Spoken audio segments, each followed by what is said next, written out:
Hello, this is National Chess Master Rats at ICC. I'm here for Team 4545 League. This is a game between PJ and Razorback Chess. This was played in the very last round of the playoffs in team event number 55.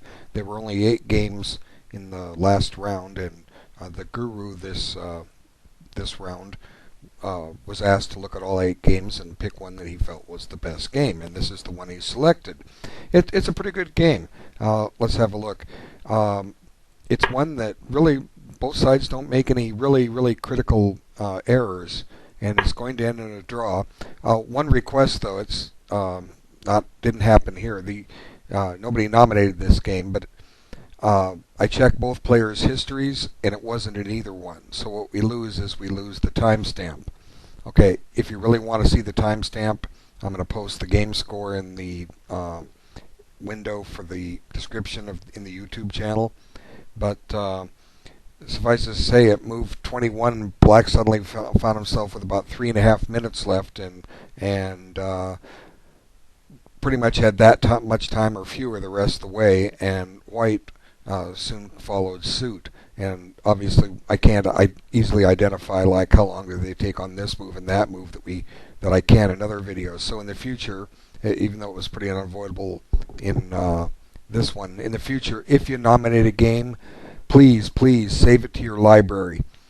Even if it doesn't win, I'll be able to find it, and then I can get the times when I make the video. You can always delete it once the winner's picked. If you nominate something and somebody else another game wins, just kill it. You know, I don't have room in my library to want to save everything, and I don't have time. So you'll help me a lot. You'll help everybody a lot. Thank you. Okay, let's move on. Sicilian defense, and White tries one of the slower systems against it, more or less playing a King's Indian attack.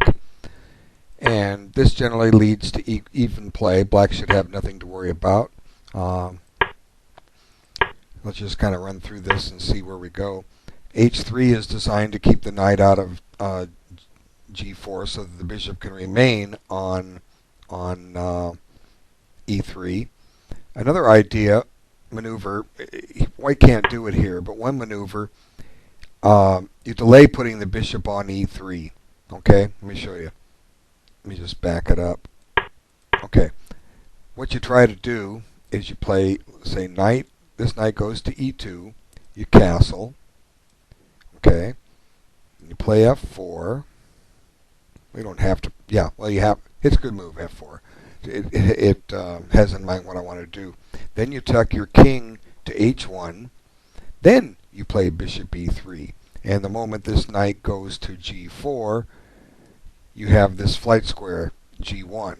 Now let me just illustrate that with one potential line. And I call this fantasy chess. That's my own term. I pick one line. It doesn't mean it's the best line. Doesn't mean it's the only line. We can't go into every possible variation and analyze this. There may be a mistake or two. It's just to illustrate a principle. But what I do when I go into one of these lines, I primarily consider developing moves. Okay, because usually those are going to be the best moves.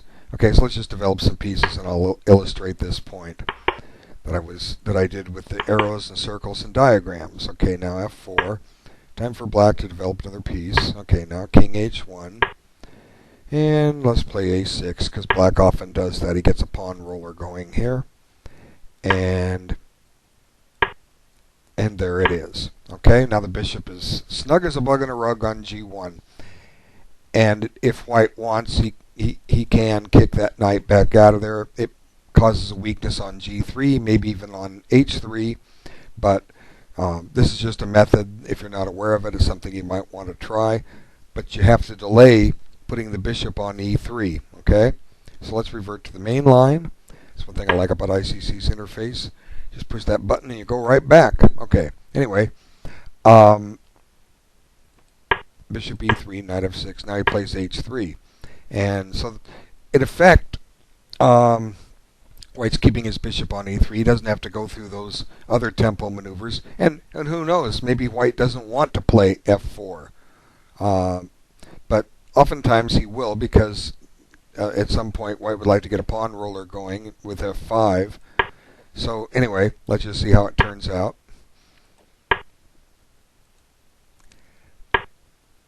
Okay, this is a good strategy here, bringing the knight to e2, because you maintain the idea of kicking this knight out with c3. But there's one other alternative, and that's to just go ahead and let him have d4 and go take d5 at the right time. And we can always kick that knight out later and just see how things go. Like, for instance, knight d5 now. If black takes, we've increased the scope of this bishop on e2. Usually, in a King's Indian, the white king's bishop is kind of a poor piece, just like a lot of times it is in the normal King's Indian defense when black plays. But it's just something to consider. There's nothing wrong with this, because this preserves the option to try to kick this knight out. But unfortunately, it gives black d5, and I think black is can be quite happy in that position, because you see black can't play d5 here. Okay, white owns that square, and so even though I like this idea with the idea of kicking c3, black pretty much gets full equality here with d5. As a matter of fact, I think for the rest of the game, black is always going to be a touch better. Now, an interesting observation I want to point out, I forgot to mention, this being the playoffs, is the last round.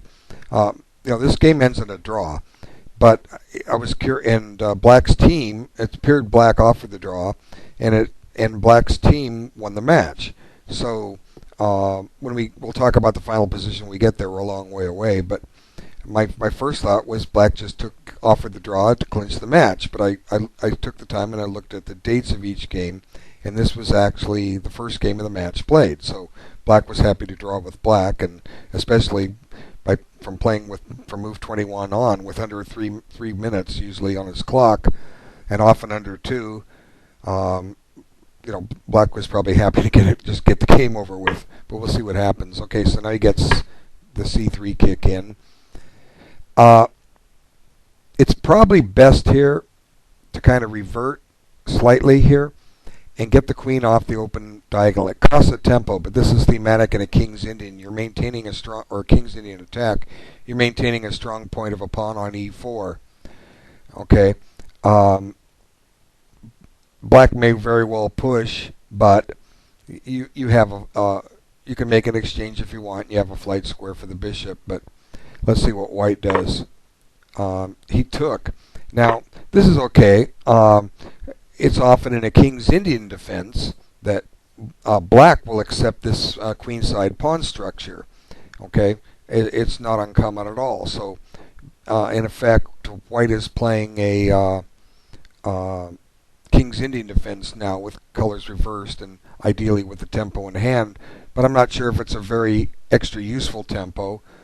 He spent one on h3 to keep that bishop on e3, and black is no longer poised to try to kick the bishop from g4, but he is attacking it now. And like I say, I think black's getting the better game here, just ever so slightly. Let's see what white plays. He plays bishop h6. Black has to be happy with that, because black has got some pawns on dark squares in the center, and he should be happy to trade that king bishop off. It's a bad piece. But one thing white did get out of this center pawn exchange, normally the light squared bishop is a bad piece for white, but now it's got a long diagonal. So it's an interesting choice. Do we trade the dark squared bishops, or is this a kind of position where we want to give up the bishop pair? In other words, instead of wasting time trading the white squared or dark squared bishops, what if white just develops and lets black consume some time doing it? It's certainly a viable alternative. Let's look at the possibility. Okay, so if black wants to take, you let him. Okay, this is just another way to think about chess. If black wants to take it, let him take time taking it. Okay, so now, how do you want to retake? You want to retake with the queen, or you want to retake with the pawn?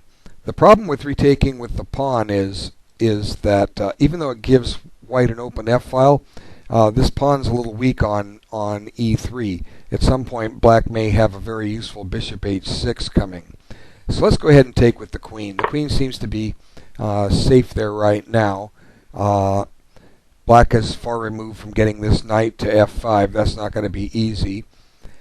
Black could play h5 with the idea of bishop h6, but that's kind of weakening his king position a little bit, and white will have time to deal with that.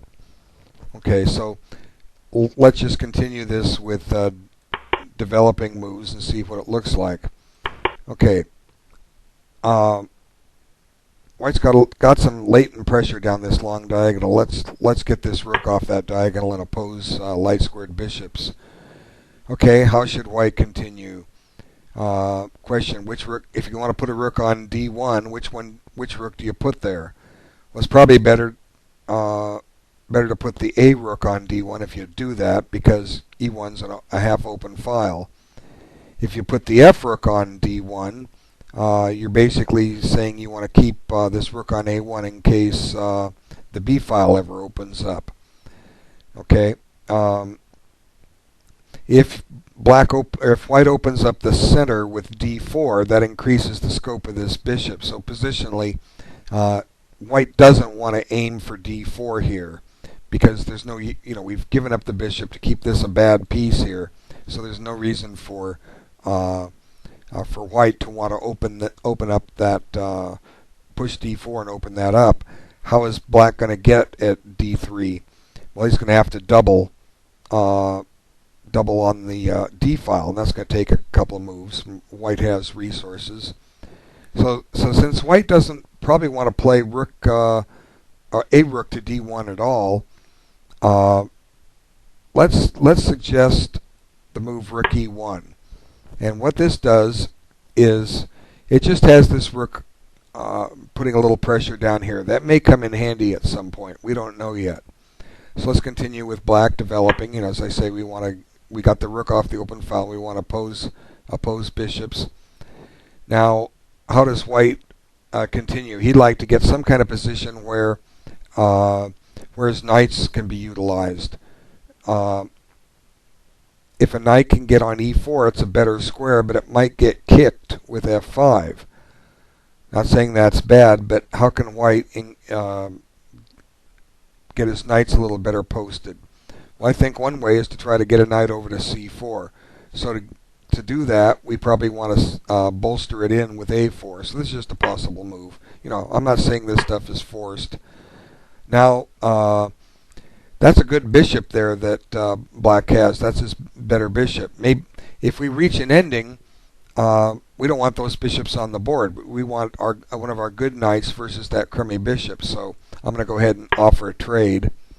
Okay, I'm offering this trade with the express purpose of limiting you in the ending. So let's suppose black obliges. Okay, now what's happening? White's getting ready to play knight c4. Okay, that's what's happening. And then he's got some pressure on e5.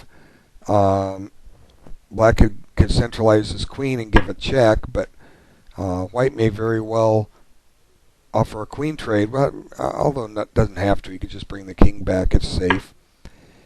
Now let's see. Let's go attack that pawn. Okay, so we got to deal with it, I guess. Let's bring this knight back here. It's not going to stay there for long.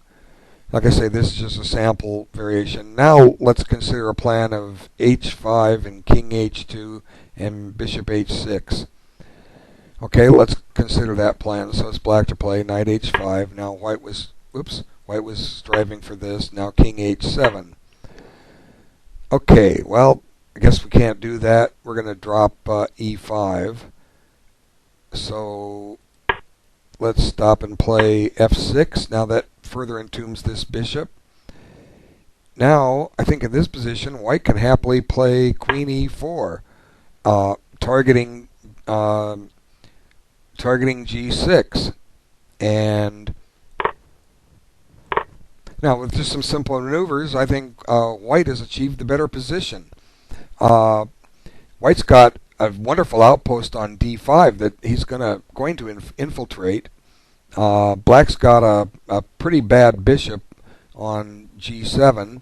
Uh, how can Black proceed here? Okay, strategically, White's got a better position here. Let's see. Let's just try this. Rook D7, double the rooks. Okay, if Knight E3 were ready to hop into D5, Black could have played Bishop H6, but otherwise this will just get into so many tangents. I'm teaching you how to analyze positions. If you didn't get it, it's so simple to analyze. Just try one line with developing moves, see what happens. So if White plays Knight E3, the rook comes down to D2. We get our knight in D5, and B2's hanging. So we need a little bit of preparation. Let's put this knight on B3 and keep you out of D2. Okay, now he doubles, and then White plays Knight E3. Now he's ready to plunk his knight in on D5, and notice that Black doesn't have a corresponding square at his disposal. So Black plays preventative maintenance and says, okay, I'm not letting you in D5, and White says, that's fine. I'm going to just improve my position a little bit, ever so slightly. I'm going to bring my king to the center, and Black says, okay, I'll do the same, and White says, here we go, and Black says, me too. And now we swing our rook over. There's this wholesale exchange down here on D1. You know, I don't know if this is the best line, force line, but you have to like White here. Simply because his knight is a little better than that bishop, which is entombed. Now Black gets wise and says, well, I want to get rid of that crummy knight. It's bothering me. And White says, oh, no, you don't. Time to remaneuver. I'm just going to go back to C4. It was such a nice square. And the game is basically even. It'll take a blunder for Black to lose this, but who knows, you know. Grandmaster can sit down, and this is the kind of position a Grandmaster can squeeze a win against a lowly ranked master, even an international master. So, I mean, just a sample line, something to think of. And I wanted to show the line. I just created it. I didn't rehearse this. I just wanted to show this line. There's probably 10 flaws with it, and I'm sure there's a lot of different moves. We can't look at everything. My goodness, you know, chess is infinite. Well, it is, you know, there's so much in there.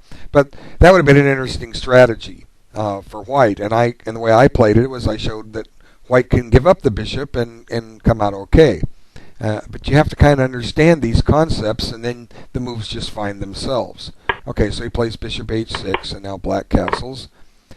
And White's okay still. He's got one weakness on G3 or D3. Anyway, gets his development going. Black solidifies. Now, this is a great pawn structure, especially that the bishop's gone.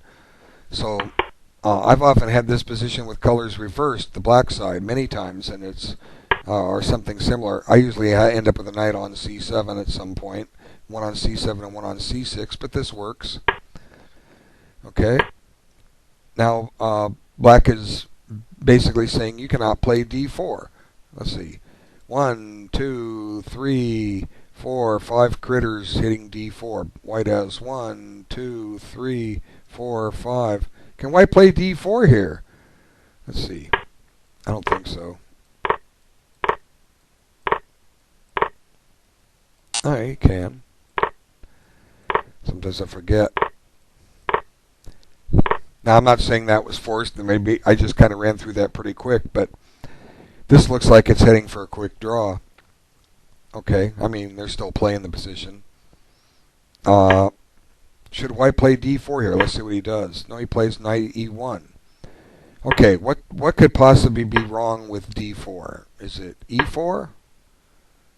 Driving a defender away? Well, one of his attackers went away too. Okay, where do you want to put the knight? Let's try H4 because we have F5 covered. And maybe it may disappear. Let's just play safe so I don't miss a tactic. Let's put him here. Now we're going to trade on here. Okay, take. Okay, now Black can't take on D4. E4 is hanging. D4 is a passed pawn. Blockading the pawn with a queen just looks shaky. attacks a pawn. White can maybe play rook e1 and be willing to trade the a pawn for the e pawn just to get this pawn running up the board. I don't know. It requires further examination. Let's see. There's plenty to it, and I'd be here all day with this if we look at every possibility. But I think White needs to break with d4 because he starts playing passive now, and suddenly Black starts getting the better of it, and Black just continues his development. Now White's going to try for d4 a different way, but Black wants no part of it. And with the rook menacing the queen, it's a little harder to play d4. Look at this intricate maneuvering. It's kind of fascinating. The game stays, as I say, basically level for the longest time. Now here, White chose to take back with the pawn, and that gives him a weakness. My first instinct is to take with the rook, but maybe the rook gets in trouble. But I'm not sure. He takes with the pawn. I think, and that can haunt White later. Let's see. Let's just take a quick look. What's wrong with it? What can Black do? Well, if f5, the rook's not going to get trapped. You can come back and you've got safe haven. The e2 knight is covering g3. Anyway, he didn't take it. Okay, so now he kicks and he goes there, declining a chance to repeat the position. Now,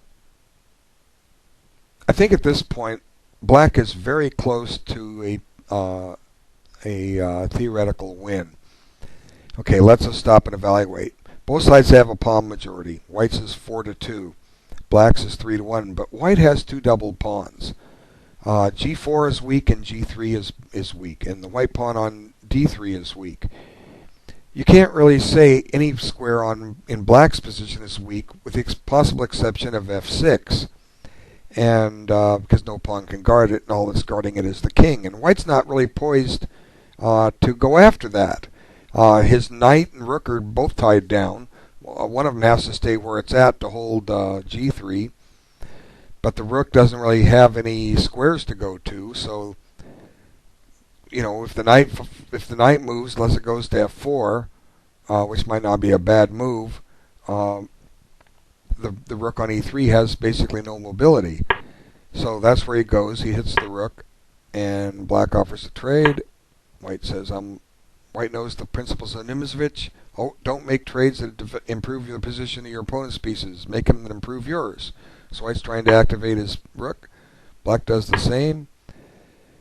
White brings his king out, and I've passed the point where Black, way back when, when Black was taking on g4, that's when Black was running low on time, and White's about to follow suit. Okay, but anyway, I don't have a record of that. I just kind of going off memory. There's just a little bit of maneuvering, and White's not really menacing anything at all. And look, Black just seems to be controlling so many squares. He's eyeballing f3. Like if rook takes rook, there could be this Wischinsug queen f3 check. White's kind of tied up here. I guess here he's trying to triple up on the open file. Yep, here he goes. Excuse me. Okay, back to this. Okay, so a little more maneuvering. Attacks a pawn. Now it looks like the white king is exposed and at some risk, but really it isn't. Black has managed to trade off his rook, so he doesn't really have much to support the king. But this knight well, you can't play knight e5. You got to cover this thing. You can't give it up with check, I don't think.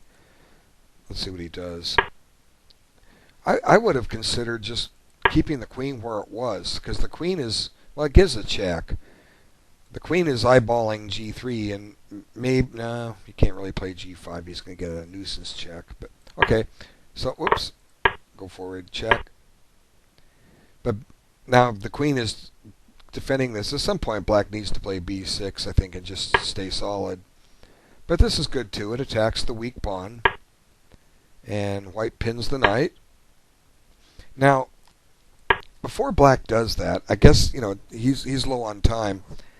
Since black has some kind of a positional advantage, wouldn't it be better to try to keep the pieces on the board and see what you can generate?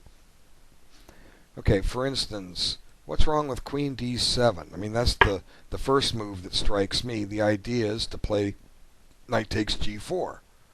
Okay, that's it's twice attacked and it's not defended at all.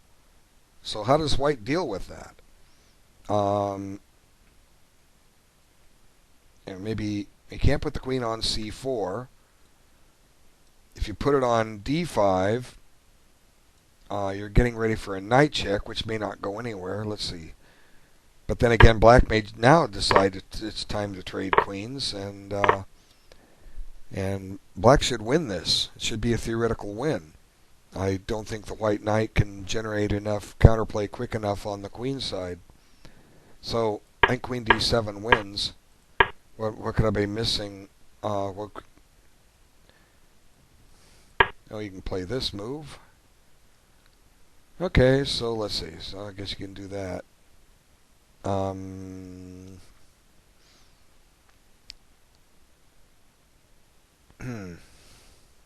Yeah, good move, G5. Okay, that seems to cover it. But okay, but still, keeping the queens on and holding the knight secure on E5 was important. And here, once again, I kind of think black is winning.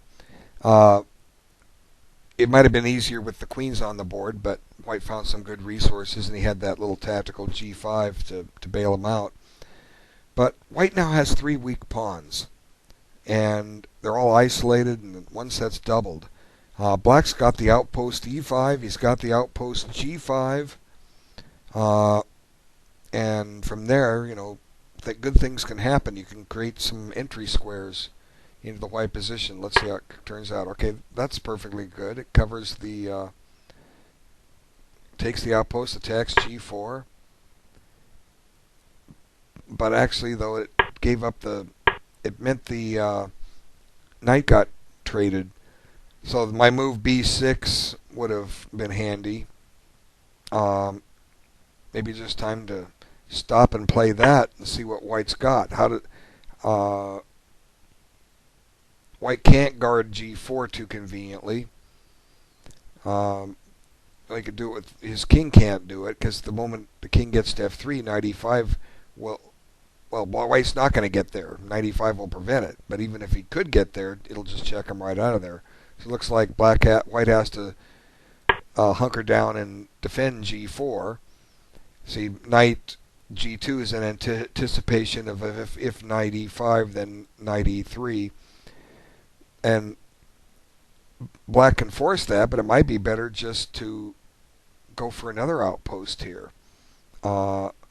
What entry points does white have? Let's go ahead and do this.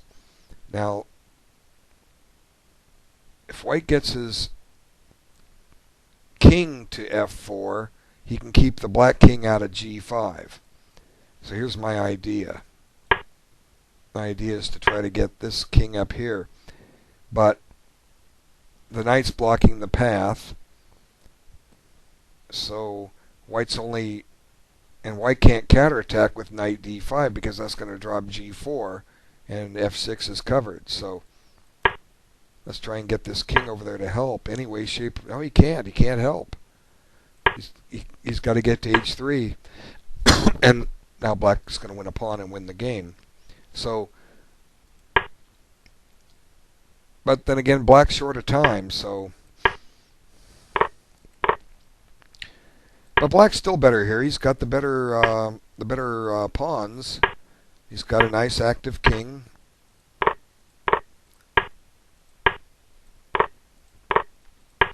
And he just goes through this like forcing sequence. Eventually the pawn moves are going to run out. White has to move his king. And here the game was agreed drawn. Okay, now black like I say, has been playing for the last 30 moves with very little time on his clock. I think he's done a great job, okay? But black has a win here. All he has to do is keep playing. Make white prove it. And it's relatively easy. Here, I'll show it to you. White has to play king f2. He can't generate enough play on the queen side. He's got to play king f2. And now on king h3, white once again has one move. He has to play king f3. Now black simply plays. You have a tempo move here. We can use it now. We can use it later. Let's just use it now and get it out of the way. But eventually, you'll see what happens. Once again, white has one move. And now the king threatens to, this king is now threatening to come over this way and creep up behind the pawns. So what does white do? Well, you say, well, let's go after h5. Well, it doesn't work. The moment you play king f4, black plays king f2. And white cannot hold his pawn. And I think if g4, probably, let's see, we push, we both get a queen, but I think it's just simple to take the pawn and run this king. Okay, run the king over. Black doesn't get enough going in time.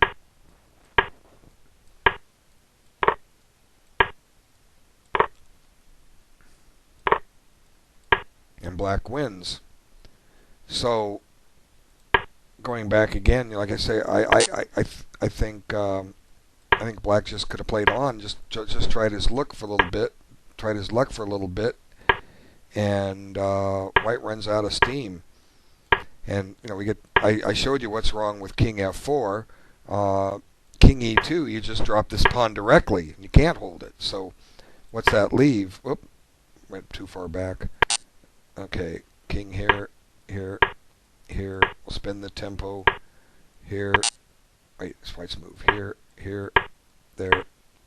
So king f4 failed. King e2 failed. What about king e3? Well, it kind of goes into the same thing. And now you play king f2 and you win as it is. So I thought it was pretty well played from both sides. The weakness on g4 that I didn't think white needed to make could have been his undoing.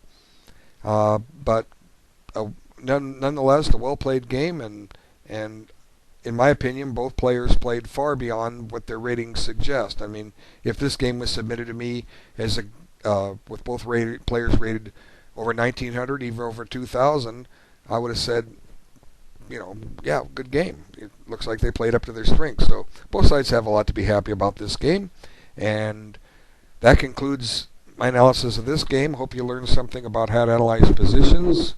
There will be a respite until Team 56 starts, and there'll be more games for me to make videos of.